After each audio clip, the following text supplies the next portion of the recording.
Hello दोस्तों, result मित्र के platform पर आप सभी का स्वागत है। मैं अभय प्रताप सिंह। हम अपनी एनसीईआरटी को लेकर चल रहे हैं और अभी तक हमने जो 7th क्लास की एनसीईआरटी है उसके 6 चैप्टर को देख लिए हैं। आज हम चैप्टर नंबर 7 को देखने वाले हैं। इसके अंतर्गत हम आज कुछ संस्कृतियाँ या फिर भाषाओं की बात करने वाले हैं। लास्ट चैप्टर में मैंने आपको बताया था कि किस प्रकार से जो धार्मिक सुधार हुए थे वो हम सबको कंप्लीट करते हुए आज हम अपने नए चैप्टर पर आए हुए हैं। जैसा कि आप चैप्टर की हेडिंग देख रहे होंगे, क्या है? क्षेत्रीय संस्कृतियों का विकास। इसी के अंतर्गत हम भाषा के विकास को भी जानेंगे। तो अब मैं आपको एक चीज़ बताऊं, जैसे जो प्रीवियस चैप्टर था हमारा हिस्ट्री का, उसमें मैंने आपको बताया था किस प्रकार से बड़े बड़े साम्राज्य को निर्माण हुआ।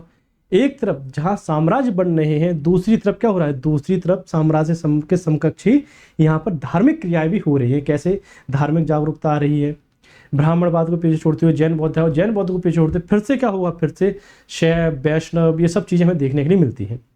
तो आज इसी कड़ी को आगे बढ़ाते हुए उसी समय की आज हम क्षेत्रीय संस्कृतियों की बात करने वाले कि क्षेत्रीय संस्कृतियाँ किस प्रकार की यहाँ पर हमें देखने को मिलती हैं।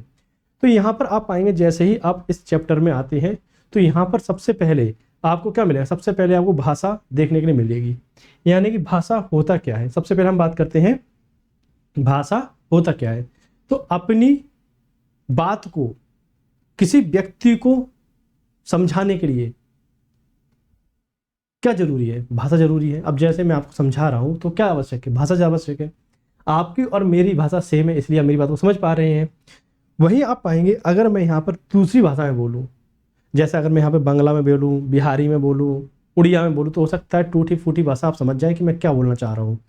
अब यहीं पर अगर मैं एक नई भाषा की बात करूँ, जो किसने बोली थी? कालिके ने बोली थी। किस मूवी में बोली थी? बाहुबली में मूवी में बोली थी। कालिके वही चट्टानों में बैठा रहता है, खूंखार टाइप का, वो एक नई भाषा को बोलता है। ठीक है। अगर उस भाषा की में हम बात करें, मैं आपके सामने बोलूं, तो आपको ना तो इतिहास समझ में आएगा, ना ऐतिहासिक घटनाएं समझ में आएंगी, और आप बोलेंगे पता नहीं कहाँ से पकड़ के लेके आए हैं। तो ये बात होती है कि संवाद के लिए आवश्यक है भाषा का होना। ठीक। अब भाषा आपको दो तरह की देखने के लिए मिलती है, जैसे क्षेत्रीय भाषाएं और राष्ट्रीय भाषा। वर्तमान में कहते हैं राष्ट्रीय भाषा क्या है? हिंदी। और क्षेत्रीय भाषाएं अपनी अलग अलग आपको देखने की मिलती हैं। ठीक है, यहाँ तक क्लियर है? यहाँ तक अगर क्लियर है तो हम फिर आगे बढ़ते हैं। अब जब क्षेत्रीय भाषाओं की हमने बात की यहाँ पर, और फिर मैंने आपको बताया कि भाषा क्यों आवश्यक है। ठीक है, भाषा क्यों आवश्यक है? क्योंकि अगर आप सामने वाले की बात समझना चाह रहे हैं और सामने वाला आपको अपनी बात समझाना चाह रहा है, तो आवश्यक है दोनों के बीच में समान भाषा का प्रयोग किया जाए। अब बात आती है कि भाषा का विकास कैसे हुआ। तो जैसे जैसे मानव सभ्यता धीरे धीरे अपने विकास के चरम पर पहुंचती गई, उसी के साथ साथ भाषा का भी विकास होता गया। पहले आदमी सांकेतिक भाषा में बात करता था, फिर आदमी ने और विकसित हुआ तो फिर धीमे धीमे क्या हुआ? धीमे धीमे उसने वो एक दूसरे की भाषा को समझना शुरू किया, है ना। एक दूसरी भाषा को समझना शुरू किया, तो उसी के साथ में आप पाएंगे कि कई क्षेत्रीय भाषाओं की भी यहाँ पर उत्पत्ति होती गई।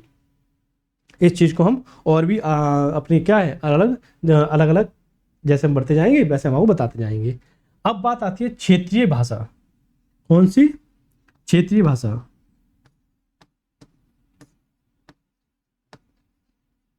क्या? क्षेत्रीय भाषा की हम बात करने वाले हैं।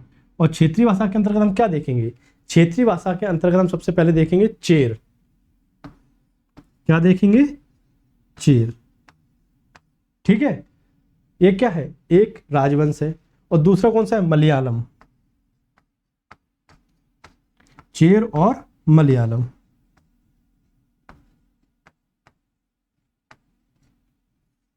चेर और मलयालम को यहाँ पर हम देखने वाले हैं। आप लोग अक्सर कहते थे कि सुनील सर की तरह लिख लिख के पढ़ाइए, तो मैं सुनील सर की तरह लिख लिख के पढ़ा रहा हूँ। आपकी बात मैंने मानी, लेकिन मैं गारंटी दे रहा हूँ आप लोग खुद क्लास क्लास में कहेंगे कि सर पीपीटी पे भी पढ़ाइएगा। ठीक है। तो यहाँ पर क्योंकि इतनी अच्छी मेरी हिंदी में राइटिंग है इसलिए ना। तो यहाँ पर आप देख रहे होंगे, शुरुआत में हमने देख लिया होगा। तो यहाँ पर क्या है? यहाँ पर हमारे पास क्षेत्रीय भाषाओं की हम बात कर रहे हैं, और क्षेत्रीय भाषाओं के अंदर सबसे हम पहले देखेंगे चेर और मलयालम को। ठीक। अब ये जो चेर और मलयालम भाषाएं हैं, ये हमें कहाँ देखने के लिए मिलती हैं? ये जो चेर और मलयालम भाषा है, ये हमें महोदयपुरम में देखने के लिए मिलती हैं। कहाँ पर देखने को मिलती है? महोदयपुरम में।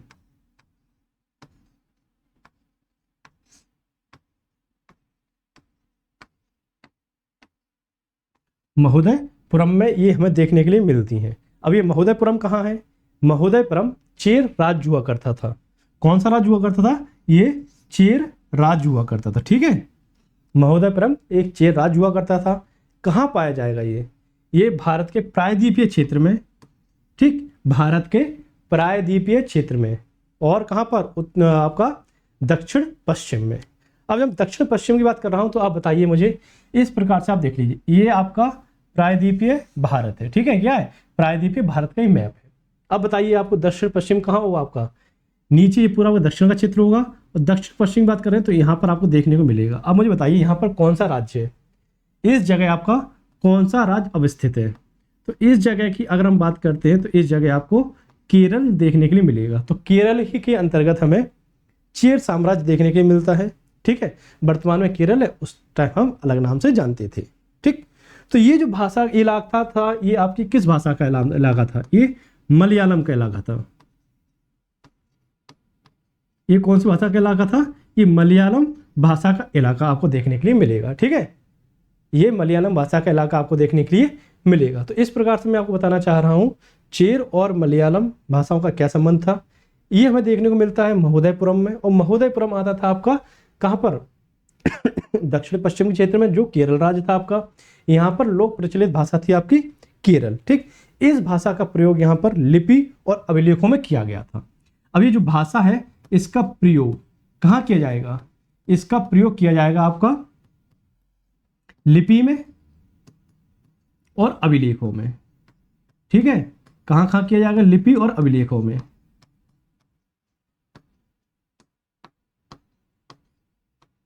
इन दो जगह आपको ये भाषा देखने के लिए मिलती है। ठीक, लिपि और अभिलेखों में। राइटिंग मैंने पहले बोला था, थोड़ा आपको कंफ्यूज कर सकते हैं, तो मैनेज करके चलिएगा। ठीक, आप लोगों की ही डिमांड थी, उसी पे मैं आपको लिख लिख के बता रहा हूँ।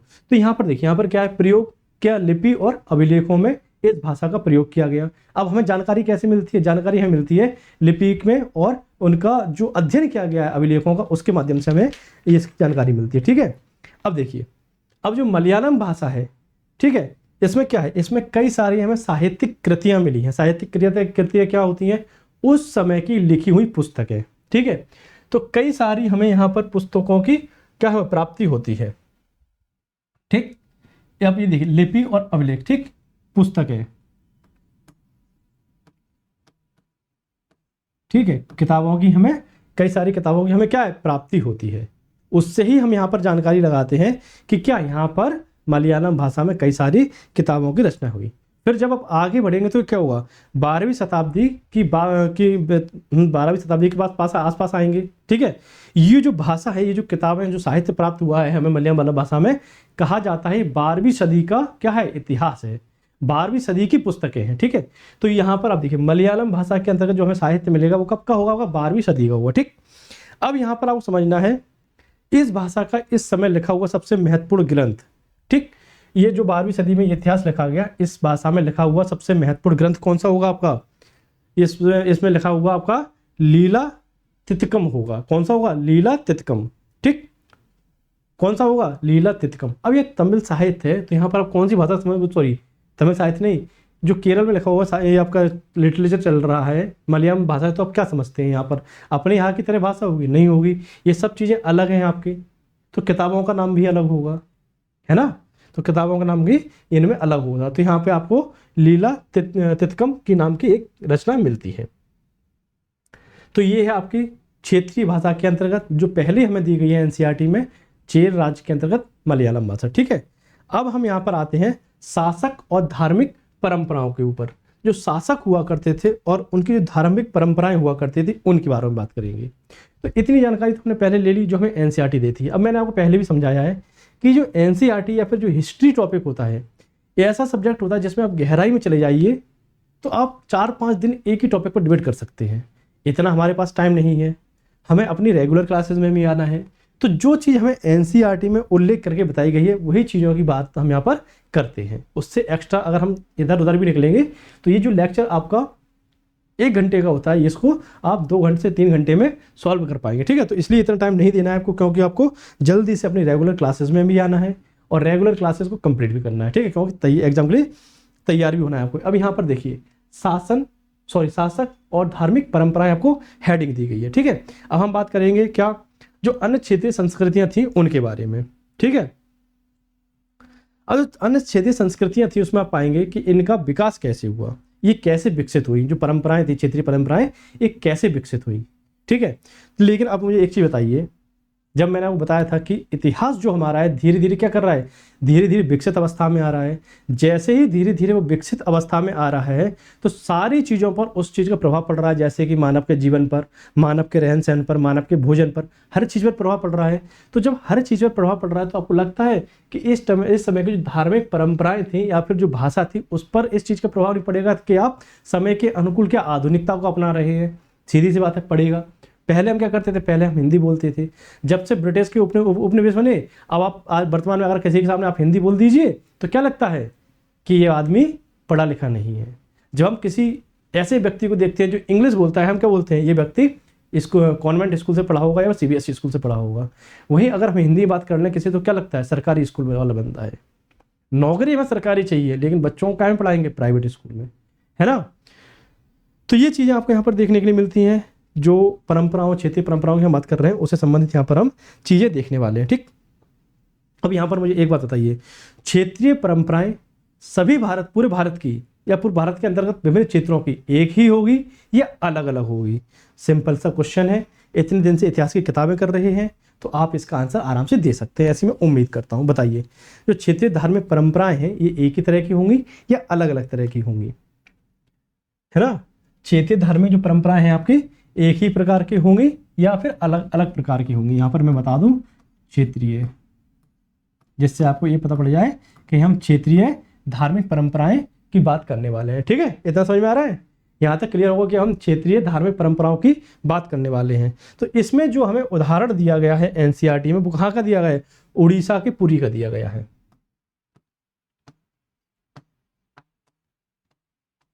उड़ीसा के पुरी का दिया गया है। ठीक, पता होगा आपको, ये पोर्ट सिटी है। पोर्ट सिटी से मतलब बंदरगाह के नज़दीक या फिर समुद्र के किनारे स्टेट है। ठीक है, तो पुरी जो आपका है ये काफ़ी फेमस टूरिस्ट स्पॉट है। क्यों, यहाँ पर हर साल जगन्नाथ जी की यात्रा निकल जाती है, रथ यात्रा। तो इस पर हम बात करने वाले हैं अभी। ठीक है, इस बिंदु पर भी हम यहाँ पर आएंगे। ठीक है, अब देखिए, अब यहाँ पर आप पाएंगे जो उड़ीसा है उसके अंदर जो पुरी है, यहाँ पर आपको अलग क्षेत्रीय संस्कृतियाँ या फिर अलग क्षेत्रीय सांस्कृतिक पद्धतियां देखने के लिए मिलती हैं। जैसे प्रतिवर्ष यहां पर क्या, जगन्नाथ जी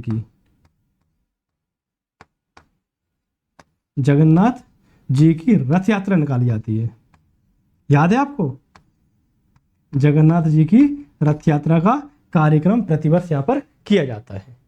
अब जगन्नाथ जी को रथ यात्रा जहाँ निकाली जाती है, इससे संबंधित आप जानते होंगे हर वर्ष यहाँ पर नए रथों का निर्माण किया जाता है लकड़ी से।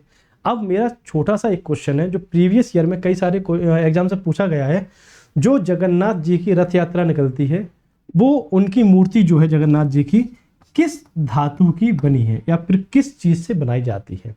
ये आंसर आप मुझे बता दीजिए। ठीक है, अच्छे बच्चे की तरह इस चीज का आंसर आप मुझे बता दीजिए, तो मैं आपको वादा करता हूं इस टॉपिक से रिलेटेड आपको कुछ ना कुछ एक्स्ट्रा इन्फॉर्मेशन दूंगा। अगर नहीं बताएंगे तो कम इन्फॉर्मेशन मिलेगी। अब यही चीज अपने बीच में हुआ करेगी कि कैसे अपन को क्या करना है। ठीक, बताइए। ठीक है, देखिए, जगन्नाथ जी तो ये कौन थे, एक स्थानीय देवता थे। कौन होंगे ये? स्थानीय देवता होंगे। ठीक है, ये स्थानीय देवता थे। अब जो रथ यात्रा निकलती है ये वर्तमान में भी आपको देखने को मिलती है। रथ यात्रा हम देखते हैं तो क्या वर्तमान में देखते हैं, वर्तमान में प्रतिवर्ष आपको रथ यात्रा देखने के लिए मिलती है। रथों का निर्माण किससे होता है, लकड़ी से होता है।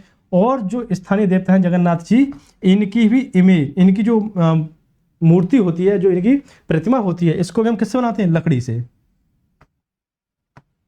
इसका भी निर्माण हम लकड़ी से ही करते हैं। एक ऐसी कहानी है या फिर आप मान सकते हैं ये एक आस्था का विषय है और हकीकत की स्टोरी भी है, कई सारे लोगों के द्वारा सुनी है, कि कहा जाता है जो जगन्नाथ जी की प्रतिमा है इसको एक निश्चित समय बाद बदल दिया जाता है लकड़ी की दूसरी प्रतिमा से। और जब इसको बदला जाता है तो एक पुजारी क्या होता है, उसकी आंखों पर पट्टी बांधी जाती है और उस समय जब ये प्रतिक्रिया होती है वहाँ की लाइट काट दी जाती है और वहाँ पर सीआरपीएफ, बीएसएफ ऐसे सिक्योरिटी फोर्सेस लगा दी जाती हैं जिससे कोई अंदर न जा पाए। फिर जो पुजारी है उसकी आंखों पर पट्टी बांधी जाती है, फिर उसको मंदिर के अंदर भेजा जाता है अंधेरे में, क्योंकि वहाँ पर वो पूजा करते हैं तो पता रहता है कौन सी जगह कहाँ पर है। फिर वो लोग एक कुछ ऐसा चीज़ बोली जाती है कि एक पुरानी प्रतिमा से निकाल के नई प्रतिमा में रखते हैं। तो जो पंडित होते हैं, पुजारी होते हैं, जो बाहर निकल के आते हैं, उनसे कई बार पूछा गया कि ऐसी प्रतिक्रिया जो प्रोसेस जो की जाती है क्यों होती है, तो बोलते हैं ये जो भगवान थे जगन्नाथ, ये उनका दिल है जो क्या आज भी जिंदा है, आज भी काम करता है। जो ऐसे आपने आप मूवीज में देखा वो दिल कैसे ऐसे ऐसे होता है ना, पंप करता है, तो वो जो दिल उठा के रखते हैं वो आज भी पंप करता है। ये हकीकत की कहानी आप देखिएगा, ठीक है। ये आप कई सारे आपको यूट्यूब पर स्टोरी मिल जाएंगी, ये अभी भी आपको देखने को मिलेगा। तो उस समय के लिए यहाँ पर लाइट काट दी जाती है और इस प्रकार की यहाँ पर लोक प्रचलित कथाएं हैं। और भी कई सारे आप मंदिर से संबंधित तथ्य देख सकते हैं, जैसे यहाँ पर जो चावल राइस होता है उसको पकाया जाता है, तो कहा जाता है 9 मटके या 7 मटके जब भी रखे जाते हैं यहाँ पर, तो आपके अनुसार सबसे पहले कौन सा मटका जो है पकना चाहिए, मटके में के चावल पकने चाहिए। नीचे आग जलाई जाती है, एक के ऊपर एक रखे जाते हैं, तो कहा जाता है सबसे ऊपर वाला मटका होता है वो सबसे पहले पकता है, बल्कि उसको सबसे बाद में पकना चाहिए। तो ऐसी ऐसी कई सारी लोक प्रचलित कहानियां क्या है मंदिर के संबंध में ये विद्यमान चलती रहती है, ठीक है। तो समय समय पर इन सब चीज़ों के बारे में हम आपको क्या करेंगे, इन सब बारों में हम आपको बताते रहेंगे। अब ये थे स्थानीय देवता, कौन, जगन्नाथ जी स्थानीय देवता थे। लेकिन आगे जाकर क्या होगा, इनको विष्णु के अवतार का, विष्णु का रूप मान लिया जाएगा, ठीक है, विष्णु का अवतार मान लिया जाएगा, ठीक। इनको क्या होगा, विष्णु का अवतार मान लिया जाएगा, एक अवतार होगा, ठीक है, इनको विष्णु का अवतार मान लिया जाएगा, ठीक है। तो यहां आपको ये सब चीजें समझ में आ रही होंगी। फिर आप देखेंगे 12वीं शताब्दी में गंगवंश आपको देखने के लिए मिलेगा। 12वीं शताब्दी में क्या हुआ, 12वीं शताब्दी में गंगवंश देखने को मिलेगा। 12वीं शताब्दी में गंगवंश के एक महान शासक कौन, यहां पर आपको देखने को मिलेगा 12वीं शताब्दी के अंदर एक महान शासक अनंत वर्मन। अनंत वर्मन क्या करेंगे, यहां पर एक मंदिर का निर्माण करवाएंगे, ठीक है, यहां पर एक मंदिर का निर्माण करवाएंगे, ठीक। और आगे जाकर यही मंदिर क्या है, लोक प्रचलित भाषा में बहुत फेमस हो जाएगा, लोगों के बीच में काफी प्रसिद्ध हो जाएगा, ठीक। तो यही आपको देखने को मिला, यही जो प्रतिमा है इसी को हम क्या करते हैं, प्रतिवर्ष एक तरह से क्या रथ के द्वारा इसको लेके जाते हैं, और कहा जाता है कि रथ के द्वारा ये इनकी मौसी के यहाँ पर छुट्टियां मनाने जाते हैं। तो इस प्रकार से पूरी एक सभ्यता आप देखेंगे, स्थानीय सभ्यता या फिर स्थानीय धार्मिक परंपराएं आपको यहाँ पर विद्यमान देखने के लिए मिलती हैं। ये तो हमने केवल एक उदाहरण देखा, कहाँ का, पुरी का। इसी प्रकार भारत में आपको अलग अलग पद्धतियों के अलग अलग चीज़ें देखने के लिए मिलती हैं। कहीं पर हमें पुरी में जैसे आपको जगन्नाथ भगवान देखने को मिलेंगे, दक्षिण में जाएंगे तो आपको वहाँ पर और भी कई सारे मंदिर देखने को मिलते हैं जहाँ पर अलग अलग लोक प्रचलित क्या क्षेत्रीय धार्मिक सभ्यताएं या फिर संस्कृतियाँ अभी भी विद्यमान है, ठीक है। यहाँ तक क्लियर है, यहाँ तक क्लियर है। ये देखो, ये धर्म से रिलेटेड टॉपिक है, तो हो सकता है आपको थोड़ा समझने में देरी लगे, समझने में थोड़ा टाइम लगे। यहाँ पर आपको कुछ नहीं रटना है, केवल इतना देखना है जगन्नाथ जी की जो प्रतिमा है लकड़ी की बनी हुई है, लकड़ी की बनाई जाती है। दूसरी, हर वर्ष यात्रा निकलती है। तीसरा, गंगवंश के शासक बने के जिसका मैंने आपको बताया था कौन, अनंत वर्मन, उनके द्वारा इसको बनवाया गया था। प्रतिवर्ष निकलने वाली यात्रा है, ठीक है, इतना आपको याद रखना है और इसके अलावा कुछ नहीं देखना, एक भी सिंगल फैक्ट आपको याद नहीं रखना है। अब हम आते हैं आगे, अब हम बात करते हैं राजपूत और सूरवीरता की परंपराएं, ठीक है। राजपूत आप जानते हैं, राजपूत वाला कौन सा क्षेत्र है। जब आप पूरे हिंदुस्तान को देखते हैं तो यहाँ पर आप पाएंगे उत्तर पश्चिम वाला जो रीजन है, कुछ भाग गुजरात का ले लीजिए और राजस्थान पूरा ले लीजिए, कुछ भाग मध्य प्रदेश का ले लीजिए, ठीक। तो इस प्रकार से राजपूताना क्षेत्र का निर्माण होता है। अब जो राजपूताना क्षेत्र था इसका प्राचीन काल से यही नाम नहीं था। जब ब्रिटिशर्स आए तो उन्होंने यहाँ पर एक अलग समुदाय जो राजपूत था उसको रहते हुए देखा, तो उन्होंने क्या किया, उन्होंने इसका नाम राजपूत दे दिया। अब एक बात समझना होगा आपको, जो ब्रिटिशर्स थे ये नाम देने की बड़ी बीमारी थी और उल्टे सीधे नाम देते थे। अब इन्होंने एक क्षेत्र विशेष को क्या कहा, राजपूताना बोला। अब ऐसा तो है नहीं कि इस क्षेत्र में सभी राजपूत ही रह रहे हों, कोई और भी वर्ग रह रहे होंगे। एक मिनट, यहाँ पर और भी कई सारे वर्ग रह रहे होंगे या नहीं रह रहे होंगे, केवल राजपूत होंगे। तो जब यहाँ पर और भी वर्ग रह रहे हैं तो यहाँ पर अकेले राजपूत नाम कैसे दिया जा सकता है। इसी प्रकार जब ऑप्शनल की हिस्ट्री में आएंगे तो हम पाएंगे मिल, तो जो जेम्स मिल थे, कौन, ब्रिटिश विद्वान, इतिहास से संबंधित, इन्होंने क्या किया, भारत का जो इतिहास था इसको 3 कालखंडों में विभाजित करेंगे। भारत के इतिहास को क्या करेंगे, 3 कालखंडों में विभाजित करेंगे। भारत का इतिहास,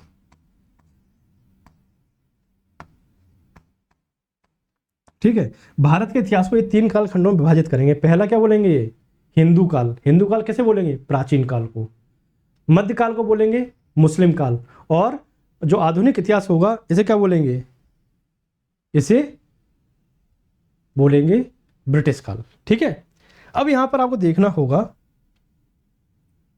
कि क्या ये काल विभाजन को किया गया है जेम्स मिल के द्वारा, ये ठीक है। अब मुझे बताइए, प्राचीन काल को इन्होंने बोला हिंदू काल, लेकिन एक तरफ आप जैन और बौद्धियों को भी देखिए, देखेंगे या नहीं देखेंगे उनको, वो भी तो हिंदुस्तान का ही भाग है। ठीक है, और कई सारे ऐसे शासक भी है इस समय जो क्या है, बौद्ध धर्म को अपना रहे हैं, जैसे कि अशोक, चंद्रगुप्त मौर्य, पुष्यमित्र शुंग। तो कई अलग अलग वर्ग के आपको राजा दिखाई दे रहे हैं। तो केवल एक धर्म विशेष की जनसंख्या अधिक होने से उस क्षेत्र को आप उस जगह का नाम दे देंगे, नहीं देंगे।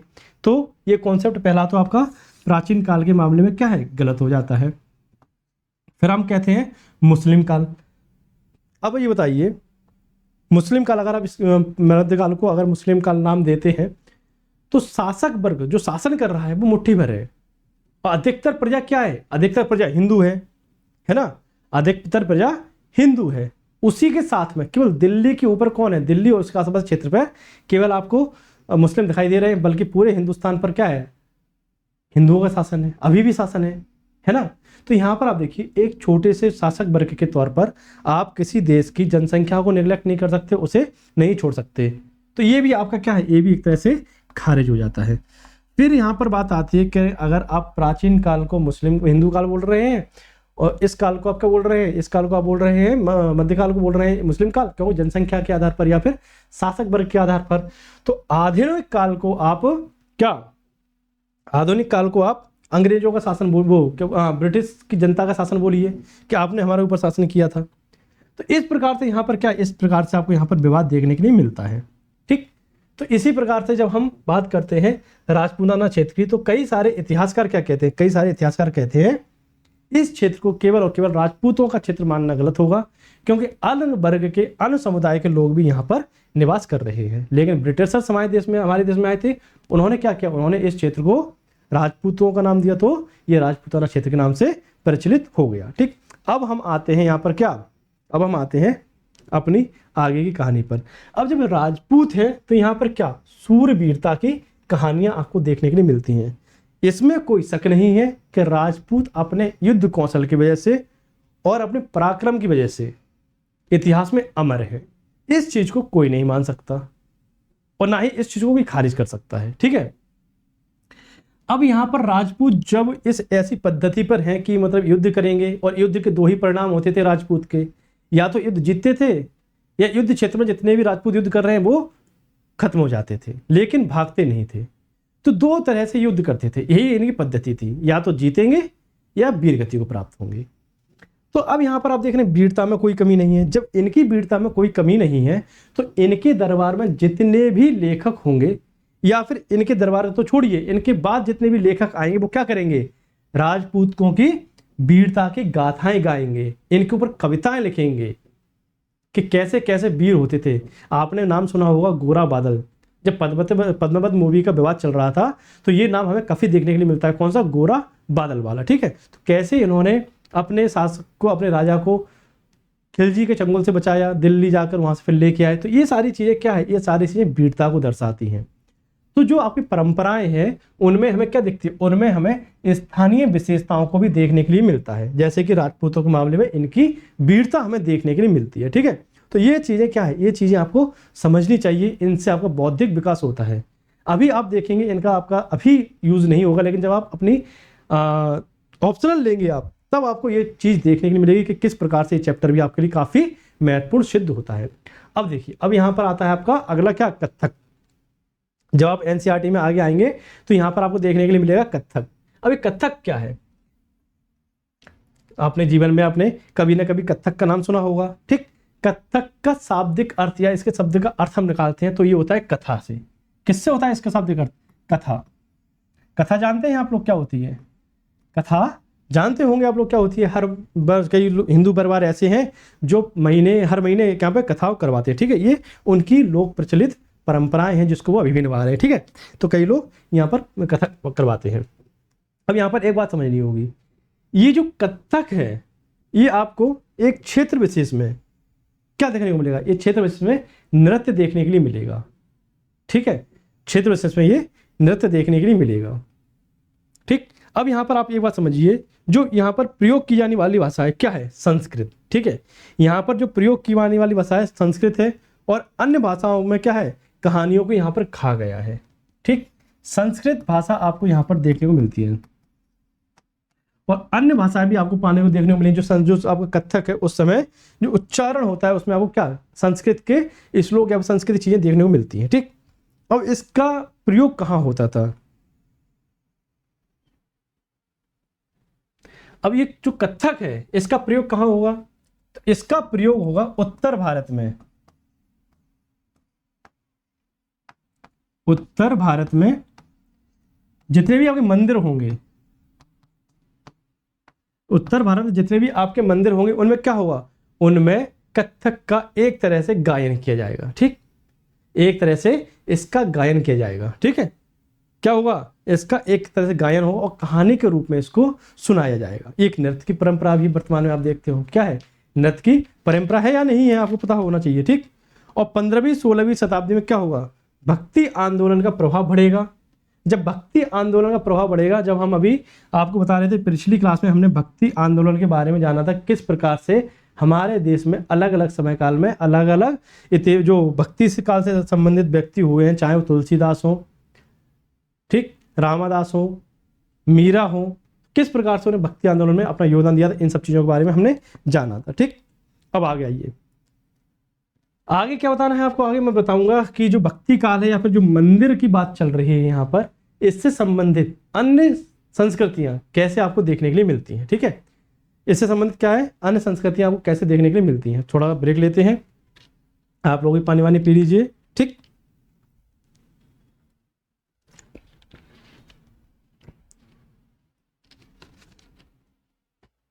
ठीक है। जब ये भक्ति आंदोलन का रूप लेगी तो कथक क्या एक विशेष शैली में परिवर्तित हो जाएगी, जो नृत्य की एक शैली होगी, ठीक है। जब भक्ति आंदोलन आएगा तो क्या हुआ? लोग अपने अपने अनुसार भक्ति का क्या कर रहे थे? अपने अपने अनुसार भक्ति की परिभाषा दे रहे थे। तो यहाँ पर क्या हुआ? कथक जो होगा, पहले जो मंदिरों में इसका पाठ किया जा रहा है, अब ये एक नृत्य की शैली हो जाएगी। क्या हो जाएगी? नृत्य की शैली में परिवर्तित हो जाएगा, ठीक है। यहाँ तक क्लियर है? यहाँ तक क्लियर है तो बताइए, फिर हम आगे बढ़ते हैं, ठीक है। यहाँ तक क्या है? नृत्य की शैली आपको यहाँ पर देखने के लिए मिलती है। जो भी आपके डाउट हुआ करें कमेंट बॉक्स में आप लिख दिया करो, सारे डाउट आपके यहाँ पर क्लियर किए जाएंगे, ठीक। तो ये नृत्य की एक शैली होगी जिसके अंदर क्या आपको नृत्य देखने के लिए मिलेगा। ये आजकल भी प्रचलित है, कई सारे जगह आप लोक मंचों पर देखते होंगे, आप पाते होंगे क्या, या लोक मंचों पर आप जब देखते होंगे तो आप पाते होंगे कि कई जगह नृत्य की शैली के रूप में कथक को किया जाता है। भरतनाट्यम हुआ, कथक हुआ, ये लोक कलाएं हैं हमारे देश की, जो समय समय के साथ क्या है चलती रहती हैं, जो एक तरह से परिवर्तित नहीं हुई हैं, जो प्राचीन काल में थी ये अभी भी क्या है, ये अभी भी चालू है, ठीक। अब जब आगे आएंगे, आगे कब आएंगे आप? आगे मुगल काल में। आपको पता है मुगल काल कब से कब तक था? बताइए। अगर मैं आपसे पूछूं मुगल काल कब से कब तक था, कई बार मैं आपको बता चुका हूं, आप बताइए मुझे। मुगल काल की अगर हम बात करते हैं 1526 से लेके कहाँ तक दिखाई देगा आपको? 1857 तक। 1857 तक, जब तक इसके लास्ट शासक को कहाँ नहीं भेजा जाएगा? रंगून नहीं भेजा जाएगा, ठीक है। इस टाइम पीरियड में आपको कथक दिखाई देगा। अब जो ये टाइम पीरियड है मुगलों का, इसमें क्या हुआ? कथक जो नृत्य है ये राज दरबार में जाएगा। ये जो नृत्य है राज दरबार में आपको देखने के लिए मिलेगा।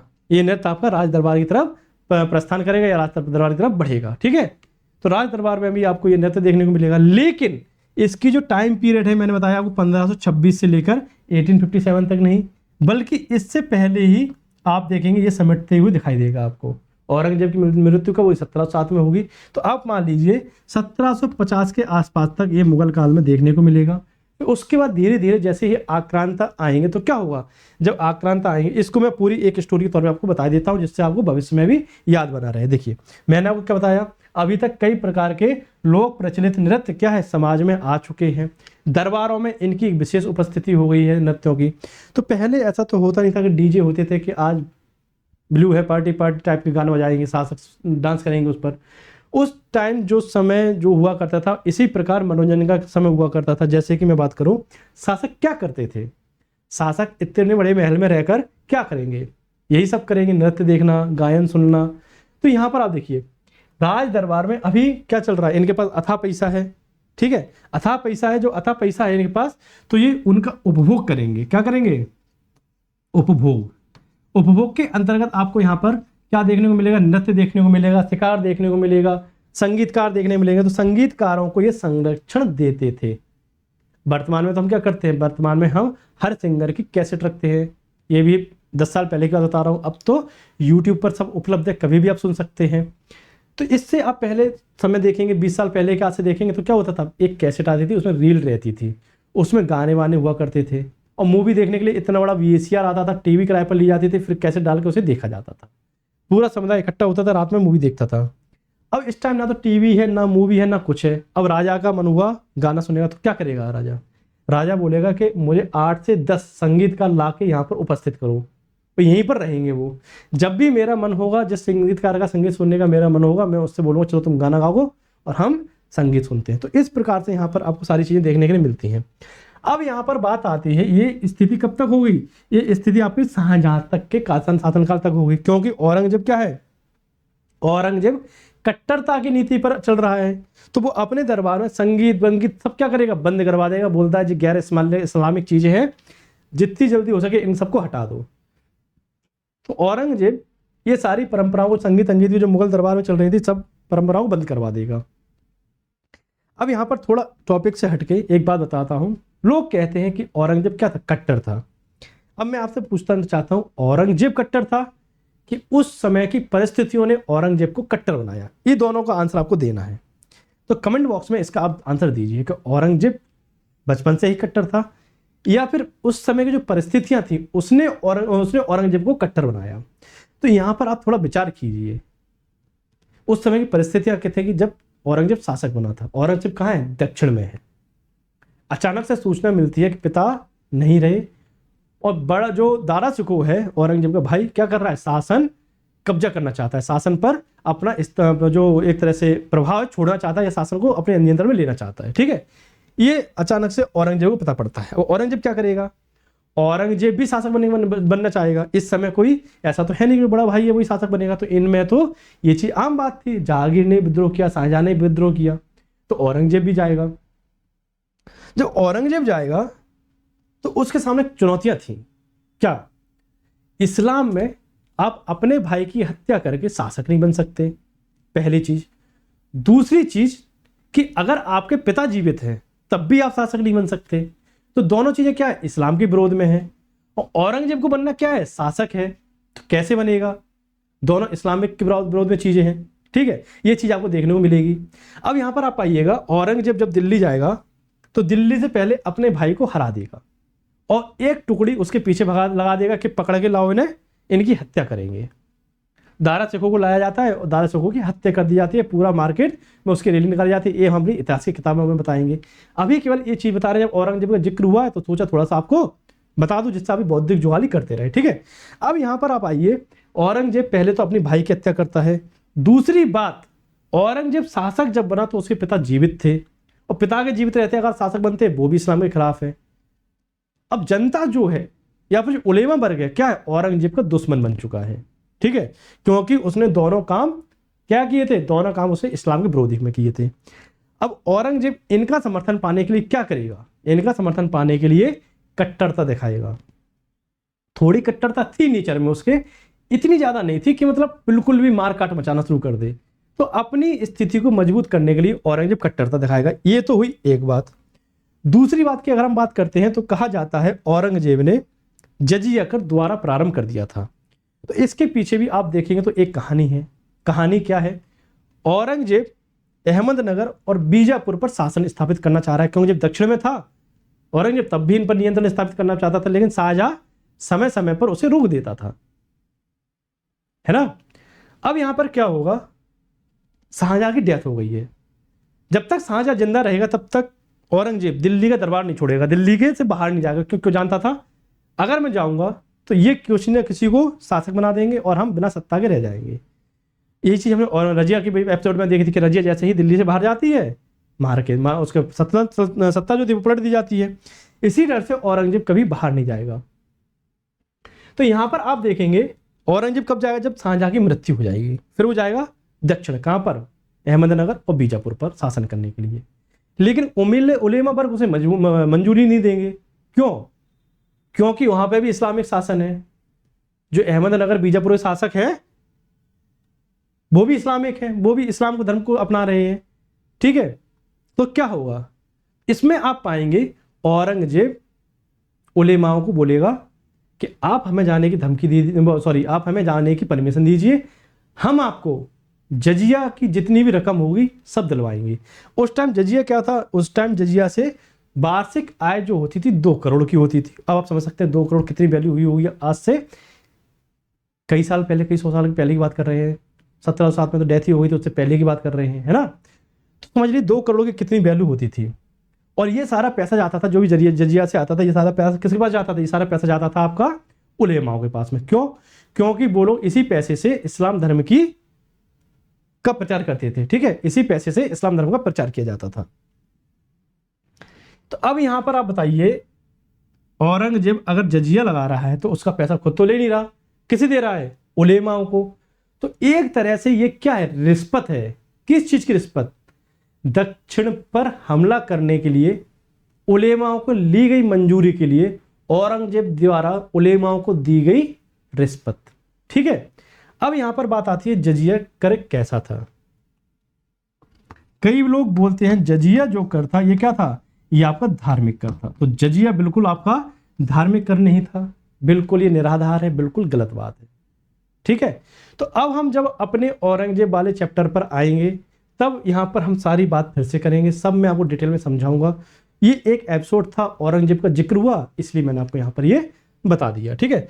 अब यहां पर आप देख रहे हैं औरंगजेब जब अपने अंतिम समय में आएगा, उसकी डेथ हो जाएगी, उसके बाद जो मुगल वंश है ये क्या अस्थिरता के दौर पर आ जाएगा, पैसे की कंगाली हो जाएगी। तो शाहजहां तक तो सब ठीक ठाक था कि यहाँ पर चित्रकारों को भी संरक्षण दिया जा रहा है, यहाँ पर संगीतकारों को भी संरक्षण दिया जा रहा है, यहाँ पर हर किसी को संरक्षण दिया जा रहा है। औरंगजेब सारी चीजें बंद करवा देगा और औरंगजेब उत्तराधिकारी आएंगे, उनके पास इसके संसाधन नहीं है कि पुनः इनको फिर से अपने राज्य में स्थापित कर सकें, क्योंकि इनके राज्य जो है खाली होते जा रहे हैं। 20-25 साल तक औरंगजेब की मृत्यु की बात तक स्थिति सही रहेगी, फिर और भी ज्यादा स्थिति गिरती जाएगी।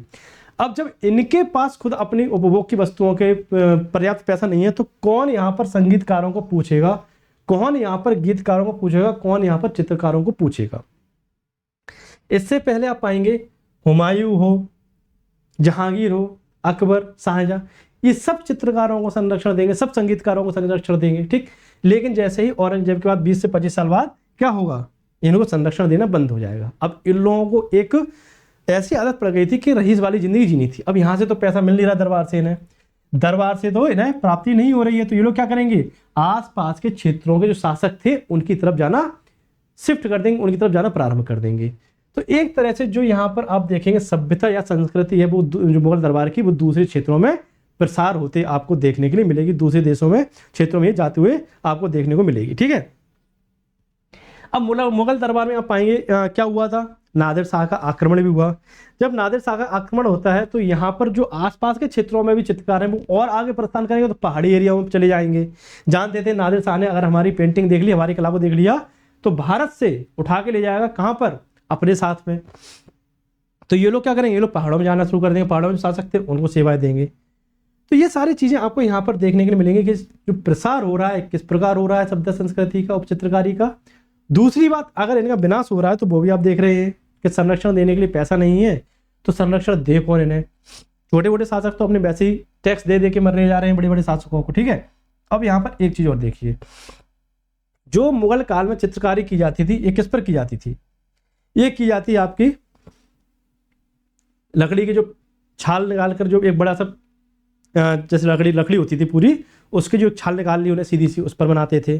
ठीक है, और भी कई तरह की लकड़ी के ताम्र पत्रों पर बनाते थे। ठीक, तो इसमें क्या हुआ, जब इसको वो तस्वीरें बनाते थे तो समय के साथ ये डिकम्पोज कर गए, ये हमें मिलते नहीं है साक्ष्य के तौर पर। ठीक, इतनी आपको पता होनी चाहिए चीज़ें जो मैंने आपको बताई है कि किस किस प्रकार से आपको ये सारी चीज़ें देखने के लिए मिलती हैं। पतन के बाद किस प्रकार मुगल दरबार से इतिहासकार जो थे या फिर जो चित्रकार थे वो कैसे कैसे दूसरे क्षेत्रों में पलायन कर गए। ठीक, यहाँ तक क्लियर हो तो बिल्कुल अब बता दीजिए। तो हम आगे बढ़ते हैं। अब यहाँ पर बात आती है शास्त्रीय नृत्य की। शास्त्रीय नृत्य क्या होता है, इसकी जब हम बात करते हैं तो यहाँ पर आप पाएंगे, आप पानी पी लीजिए, मैं भी पानी पी लूँ क्योंकि थोड़ी तबीयत सही नहीं है, तो आराम से क्लास को लेके चलेंगे। ठीक है, जल्दबाजी नहीं करनी है, अपन को सारी चीज़ें बता के भी चलनी है ना।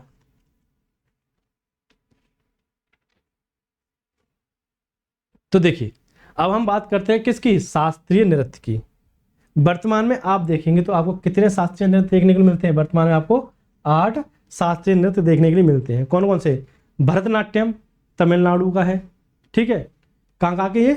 भरतनाट्यम आपका तमिलनाडु में देखने को मिलेगा। ठीक, उसी प्रकार आप पाएंगे कथकली आपका कहाँ का है? कथकली आपका केरल का है ना।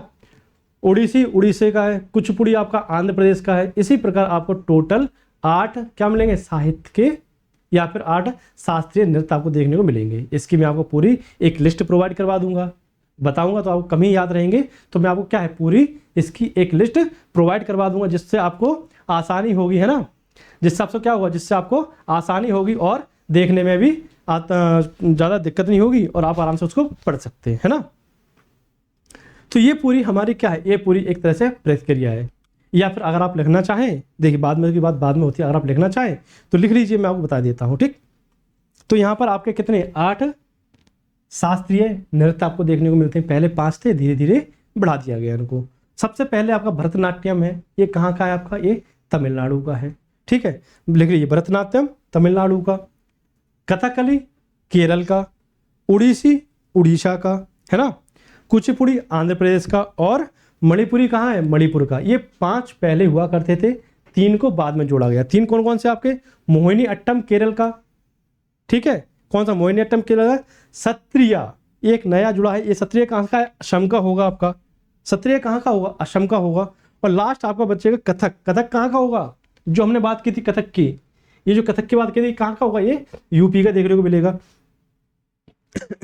तो ये आपको यूपी का देखने के लिए मिलेगा। ठीक है, इस प्रकार से आपको टोटल 8 शास्त्रीय नृत्य देखने के लिए मिलते हैं। ठीक, अब यहां पर आपने देखा हमने क्या क्या बात की? हमने बात की कि मुगल दरबार से चित्रकार कैसे एक स्थान से दूसरे स्थान की तरफ प्रस्थान करे।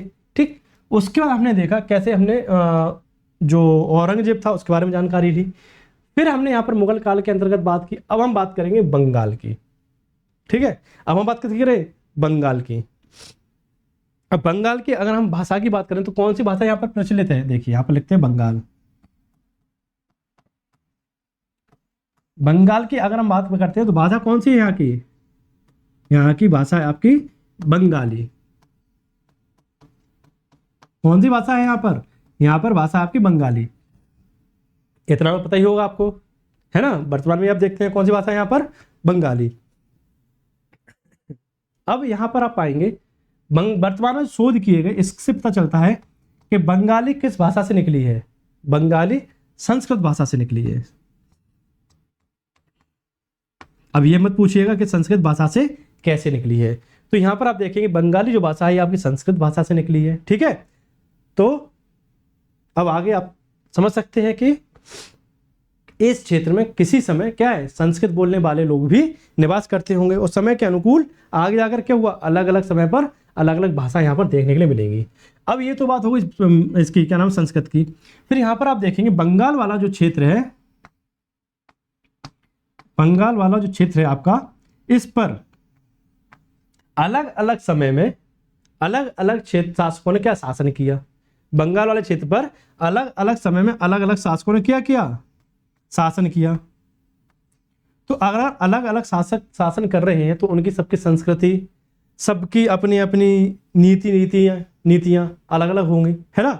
और अपने अपने प्रकार से क्या करेंगे, अपने अपने प्रकार से अपने अपने पसंदीदा लोगों को यहाँ पर संरक्षण देंगे। अब वर्तमान में आप देखते होंगे उत्तर भारत में बॉलीवुड की मूवी ज़्यादा चलती हैं, बॉलीवुड के गाना ज़्यादा चलते हैं। वहीं आप देखें बिहार वाले रीजन में जो उत्तर का ही भाग है उसमें भोजपुरी ज़्यादा चलता है ना। उत्तर में भोजपुरी ज़्यादा चलता है। उसी प्रकार आप देखेंगे दक्षिण में जाएंगे तो दक्षिण में आप अलग प्रकार के गाना देखने को मिलते हैं, साउथ की मूवीज ज़्यादा देखने को मिलती हैं। तो इस प्रकार से अलग अलग क्षेत्रों में जब अलग अलग शासन आते हैं वो अपने हिसाब से उस क्षेत्र को बदलने की कोशिश करते हैं। यही चीज़ आपको यहाँ पर देखने को मिलेगी, ठीक है। अब हम बात करते हैं 8वीं शताब्दी के अंतर्गत, यहाँ पर क्या 8वीं शताब्दी के अंतर्गत कौन दिखाई देगा आपको 8वीं शताब्दी के अंतर्गत आपको बंगाल में, बताइए। इसका आप आंसर दे दीजिए, मतलब समझ जाऊंगा कि मेरा पढ़ाना सार्थक हो गया, मैं आपको सही डायरेक्शन में ले जा रहा हूं। अभी हमने इसका जिक्र नहीं किया है लेकिन जिक्र कर देते हैं। उससे पहले अगर आप में से कोई गुड बॉय हो जिसको इसके बारे में पता हो वो मुझे इसका आंसर बता दीजिए, बताइए जल्दी कमेंट बॉक्स में। आपको देखने को मिलेगा यहाँ पर पाल शासक। कौन सा शासक, पाल शासक, ठीक। पाल शासक यहाँ पर आप देखने को मिलेगा। तो यहाँ पर क्षेत्रीय जो राज्य है यहाँ पर कई सारे क्या होंगे, उद्भव होंगे। पाल शासक के अंतर्गत यहाँ पर जो क्षेत्रीय शासक क्षेत्रीय संस्कृतियाँ होंगी इनका उद्भव होगा, ठीक है, इनका उद्भव होगा और भी चीज़ें आपको देखने को मिलेंगी, ठीक। अब फिर यहाँ पर आप देखिए, ये तो हमने की 8वीं शताब्दी की बात, लेकिन 1586 में क्या होगा। 1586 में, एक मिनट,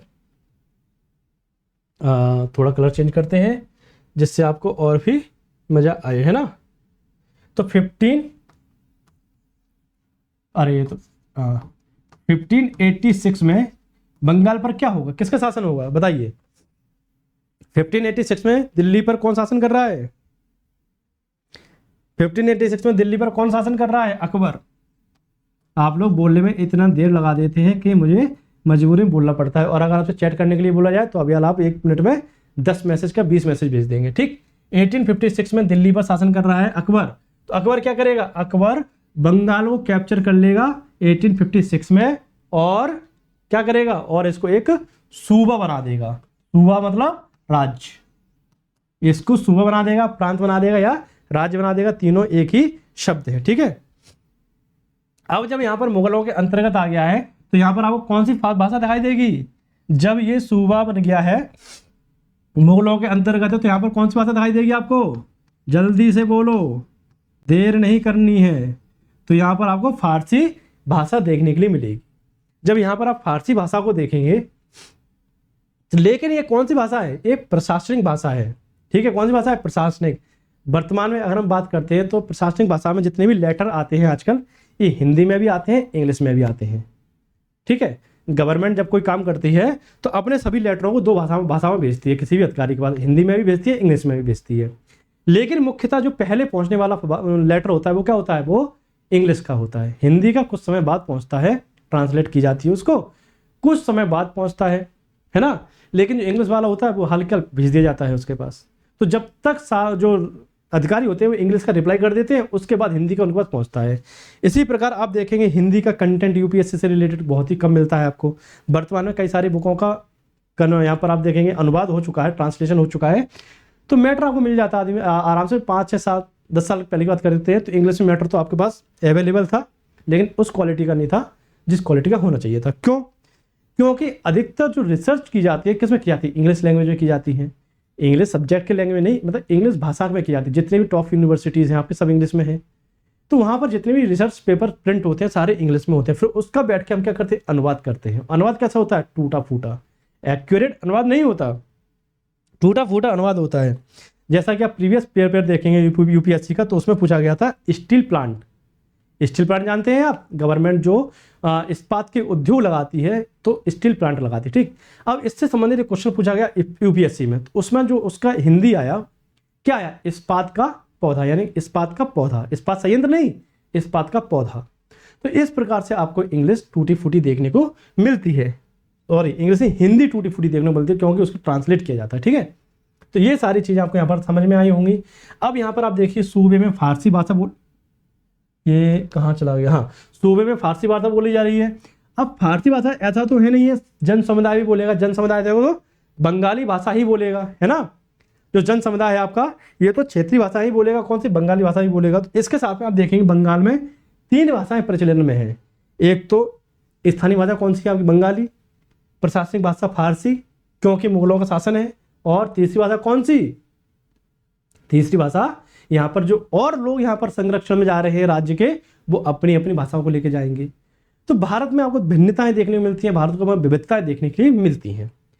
अब यहाँ पर एक बात और जानिए आप, यहाँ पर क्या होगा, औरंगजेब यहाँ पर एक नए शासक को अपॉइंट करेगा, नए शासक को यहाँ पर अनुमति देगा, ठीक है। फिर यहाँ पर बंगाल क्या है, स्वतंत्र हो जाएगा। जो आप इतिहास में जाके मीर कासिम, मीर जाफर, ये वाला एपिसोड पढ़ेंगे उसमें ये सब चीज़ें आपको देखने को मिलेंगी, ठीक है। तो ये तो बात हमने की बंगाल में कैसे भाषाओं का विकास हो रहा है। मुगलों ने जब शासन किया तो फारसी भाषा आई, बंगाली थे, संस्कृत भाषा से बंगाल निकली, 8वीं सदी में पाल शासक है। तो ये सब चीज़ें हमने यहाँ पर देखी। अब यहाँ पर देखिए पीर और मंदिर नाम के आपको 2 शब्द देखने के लिए मिलते हैं। पीर क्या होते हैं, मंदिर क्या होते हैं, ये बड़ा ही आपके सामने पेचीदगी का एक बोलते हैं, क्या बोलते हैं, पेचीदगी का आपके सामने मैटर है। पीर इस्लाम में आप देखेंगे एक तरह से जो पूजा पाठ या फिर उनकी पद्धतियों को करने वाले महापुरुष होते थे, उन्हें क्या बोलते थे, पीर बोलते थे, है ना। तो इन लोगों ने भी भाषा के विकास में काफ़ी महत्वपूर्ण भूमिका निभाई है। अब देखिए कोई साधु संत होते हैं, क्या करते हैं, एक जगह से दूसरी जगह ट्रैवलिंग करते हैं, आते जाते हैं, है ना, एक जगह से दूसरी जगह आते जाते हैं। तो जब एक जगह से दूसरी जगह आ रहे हैं तो अलग अलग क्षेत्रों में होकर निकलेंगे, ये लोग अलग अलग क्षेत्रों से होकर निकलेंगे। तो ये लोगों क्या है, भाषाओं को अच्छा खासा ज्ञान हो जाएगा, कई भाषाओं को ये लोग सीख लेंगे। अब आप एक चीज़ कीजिए, आप अपने जीवन में एक एक्सपेरिमेंट कीजिए, उत्तर से दक्षिणी तरफ का ट्रैवलिंग कीजिएगा। जम्मू और लद्दाख से चलिएगा, सबसे ऊपर जो आपका पॉइंट है वहाँ से चलिएगा, नीचे की तरफ जाइएगा और हर जगह आप 3-3, 4-4 दिन रुकते हुए जाइएगा। तो आप समझें, देखेंगे इस चीज़ को कि धीरे धीरे जैसे आप नीचे की तरफ बढ़ते जाएंगे आप हर भाषा को पहचानना समझना शुरू कर देंगे, है ना। अब एक बात बताइए, भारत 2 भागों में बटा हुआ है, उत्तर और दक्षिण। अब जिसको हिंदी आती है वो बिहारी भाषा भी समझ लेता है, थोड़ी बहुत समझ लेता है, नहीं समझ लेता, अवधी भाषा भी समझ लेगा थोड़ी बहुत, है ना। उत्तर भारत में जितनी भाषाएं बोली जाती हैं लगभग वो सारी भाषाएं समझ लेगा थोड़ी थोड़ी। इसी प्रकार जब दक्षिण भारत में जाओगे, जिससे मलयालम आती है, कन्नड़ भी समझ लेगा थोड़ी बहुत, है ना। उसी तरह अभी और भी भाषाएं जो दक्षिण की होंगी प्रचलित, तो धीरे धीरे एक भाषा आप सीख लीजिए, आसपास की भाषा आपको आनी प्रारंभ हो जाएंगी। जैसे उत्तर भारत में हिंदी वालों को अवधी, मैथिली, ये सब धीमे धीमे समझ में आ जाते हैं, थोड़े थोड़े शब्द टूटे फूटे आते हैं लेकिन आ जाते हैं, है ना। कोई अगर आपको गाली दे तो आप अपनी इज्जत बचा सकते हो उसे लौट के गाली देने में, है ना, लेकिन देनी नहीं चाहिए, गंदी बात होती है, ठीक है। तो ये सारी चीज़ें यहाँ पर आपको देखने को मिलेंगी। फिर मंदिर भी आप देखेंगे, मंदिर भी किस प्रकार भाषा को यहाँ पर प्रोत्साहन करते हैं। भारत में आप देखिए, उत्तर भारत में बड़े बड़े मंदिर हैं, दक्षिण भारत में भी उत्तर भारत में बड़े बड़े मंदिर हैं। तो जब लोग ट्रैवलिंग करते हैं, लोग वहाँ जाते हैं तो क्या होता है, तो भाषाओं का आदान प्रदान हो रहा है कि नहीं। एक स्थान की भाषा दूसरे स्थान पर जा रही है, दूसरे स्थान की भाषा कहीं और आ रही है। ऐसे तो होता है जब लोग ट्रैवलिंग करते हैं। तो आपके यहाँ पर इंग्लिश कैसे आई, कोई पैदा होती है इंग्लिश तो बोले नहीं करता, ब्रिटिशर्स आए तब आपके यहाँ पर इंग्लिश आई। और आज कई सारे लोग उसी भाषा को बोलने में क्या गर्व महसूस करते हैं, और हिंदी अगर बोल दीजिए सामने ऐसा लगता है आपने पता नहीं कौन सा पाप कर दिया हो यहाँ पर। समझ रहे हैं बात को। तो इस प्रकार से यहाँ पर आप पाएंगे कैसे धीमे धीमे भाषाओं का, सभ्यताओं का और संस्कृति का क्या है, उतार चढ़ाव और इनकी बदलती हुई प्रवृत्ति आपको देखने को मिलती है। क्षेत्रीय संस्कृतियाँ कैसे प्रभावित होती हैं, इन सब चीज़ों को आपको देखने को मिलेगा, है ना। तो ये आज का हमारा चैप्टर था, इस चैप्टर को यहीं पर समाप्त करते हैं। अब बचता है हमारा एनसीईआरटी का एक लास्ट चैप्टर, है ना, जल्द ही हम उसको भी कवर करेंगे। इससे आपकी 7th क्लास की जो एनसीईआरटी है वो खत्म हो जाएगी। आप लोगों की एक इच्छा थी सर लिख लिख के पढ़ाइए, मैंने आज आपको लिख लिख के पढ़ा दिया, ये मेरी राइटिंग थी, बहुत ही अच्छी थी। उम्मीद करता हूँ अब आप लोग लिख के पढ़ाने के लिए नहीं बोलेंगे और पीपीटी पे ही समझने की कोशिश करेंगे, है ना। तो इस क्लास को अगर आपकी अनुमति हो तो यहीं पर समाप्त करते हैं। जल्दी ही मिलेंगे आपसे अगली क्लास में। जैसा कि मैं हर बार आपसे बोलता हूँ, रिक्वेस्ट है, ये हमारे क्या है ये हमारे सिंबल देख के पहचान गए होंगे आप, तो ये हमारे सोशल मीडिया के प्लेटफॉर्म है। यहाँ पे देखो लाइट जल रही है, उंगली आती है, यहाँ पे बेल जल रही है, ये भी चिल्ला के बोल रहा है लाइक कर दो, शेयर कर दो, लेकिन नहीं करते। आपको ये 3 चीज़ें नहीं दिखाई देती। अरे कहाँ चला गया, अच्छा इस पर लिख नहीं सकते हाँ। तो आपको ये 3 चीज़ें नहीं दिखाई देती, आपको ये दिखाई देती है कि सर PDF। इसे मत देखो, इन 3 चीज़ों को देखो। चैनल को शेयर करो, सब्सक्राइब करो, समझे? इसलिए यहाँ पे खड़ा रहता हूँ, ये चीज़ छप जाए पीछे, लेकिन आप इनको नहीं देखते, उसको पहले देख लेते हैं। ठीक, PDF वाला लोगों में देखना, ठीक है, इसका हटवा दें एंगल से। ये 3 देखा करो, सब्सक्राइब किया करो, फ्री में मजे लेते हो, इतना चलवाते हो फ्री में, लेकिन आप चैनल लाइक और शेयर नहीं करते। ठीक, इस क्लास को यही समाप्त करते हैं। कल फिर मिलेंगे आपसे किसमें, अगली क्लास में अपने इतिहास की, जिसमें इतिहास के हम और अन्य पहलुओं को देखेंगे। इसी प्रकार बने रहिए और अच्छी स्टोरी सुनते रहिए, जिससे आपको फैक्ट कम रटना पड़े। थैंक यू, जय हिंद।